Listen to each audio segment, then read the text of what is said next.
Look, it's not law-abiding citizens. If that were the case, there's a lot of white men should be holding a lot of white men accountable. I think for the community to maybe educate their population, because I think what you're seeing here is there's secondary victims in this, that there's providers inside the community that are then victimizing the community themselves by signing them up, because when we're going to some of these people, they're like, I had no idea I was in this program.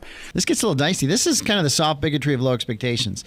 Like, hey, look, these Somalis were too stupid and they were duped. They were duped into crime. I guess maybe he thinks by white men, because he keeps saying white men commit all the crime.